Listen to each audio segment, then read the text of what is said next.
So I thought we'd go through how to make one of the stop sign blocks. So to that end, I've got all my pieces cut out here. I've actually already made one, so it's going to end up looking like this. But we'll just go through the little process. So we're starting off with a central square. We've got some strips. We're going to border the whole square with these strips. It's all in your cutting information. And then I'll come back and show you how we're going to pop the corners and things on. We've got some squares and things ready for that. So I'm going to go away, sew my strips on, press them, and then I'll come back and show you how to do the triangle, the corners and things. So I've sewn my strips around my block. I've pressed my seams actually out into the white. And now we're going to put these little corner bits on here. So that we could just sort of mess around a little bit with cutting and things, but I found the easiest way is to work with a square. So I've got 4 squares for the corners, all the cutting measurements are in the pattern. This is all described in the pattern as to what we're doing as well. And I've just marked a diagonal line on each of these 4 squares. Now I use a pencil a lot to do my marking. I suggest that you don't use anything too heavy when you're working with white, just in case it showed through. So just a fairly light white pencil mark, sorry, grey pencil, but on the white. So I'm going to position these onto the 4 corners so that this diagonal goes across the corner.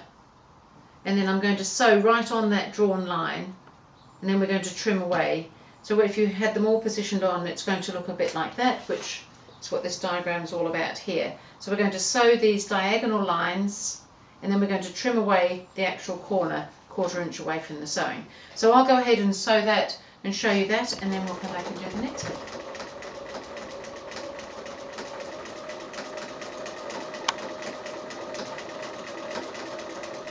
So I've sewn my 4 corners on, and I'm just going to trim off those corners now.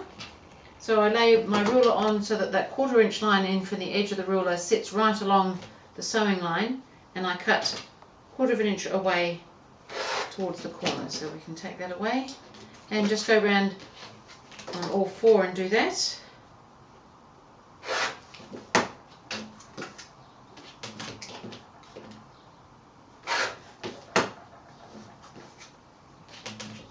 And then we're going to go to the iron and we're going to press those out.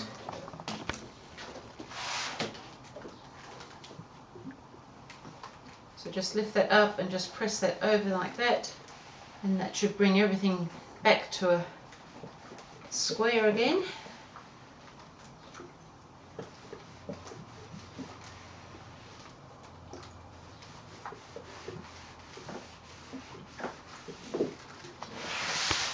We've now got the shape of our sign nicely in there, but we still need those corners off there. So on the block here we've got these little navy corners, so we're going to do that next. So we're doing a very similar process again. We've got some squares, again the cutting measurements are in the pattern, and I've drawn a diagonal line across each of the squares, and we're going to position them just like we did with the white ones, right on top of the white ones, so that we're going to sew along that diagonal line all the way around this time, and then we'll trim and press again. So I'm going to go to the sewing machine and I'm going to do those 4 corners next.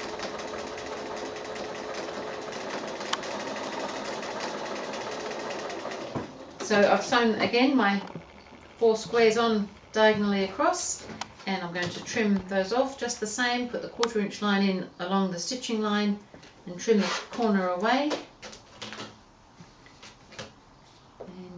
This is a great way for putting in sort of narrow strips, particularly on the diagonal like this, for the corners, so that you're not dealing with funny shapes and sizes too much. So we've done all that. Back to the iron. And press that out so that the seam goes into the triangle.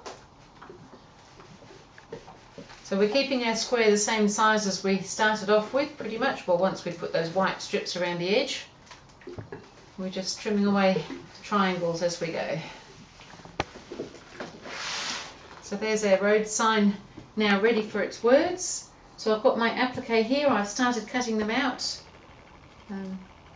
And I'm just on the O here, I'll just because you've got to cut out the inner as well, so I'm just going to finish cutting the O and show you how I do that inside bit, although I'm reasonably sure that most of you know how to do this. So to get into the inside area that we don't need, I just fold that and cut in the bit that we're not going to be wanting, just with some fine scissors. It's really good to have some small scissors, obviously, for this sort of thing. And then just cut out the O, and then I'm going to fuse those on and applique stitch around them.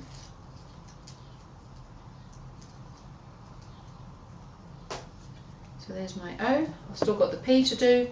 You don't need to watch me do all the cutting. And then the same as we've done with the other blocks, because we need to have obviously 2 of these stop sign blocks, I'm going to put my strips either side, top and bottom, and also these sashing ones on the sides as well, so that it's going to end up looking a lot like this one, I'd say. And then it'll be ready then to put the strip blocks either side.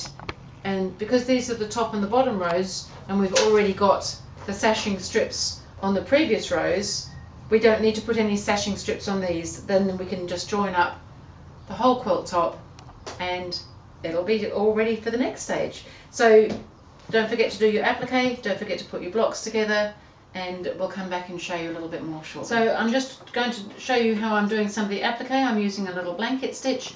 I've changed the foot on my machine for one that takes the swing of the needle, because the 1/4 inch foot doesn't, and I'm ready to go. So I've made the blanket stitch about 1.5 inch, sorry, 1.5, whatever the measurements are, wide, and about 2 for the stitch length. So it's a little bit smaller than the standard one that comes with the machine, because I felt that it's only small pieces that we're doing.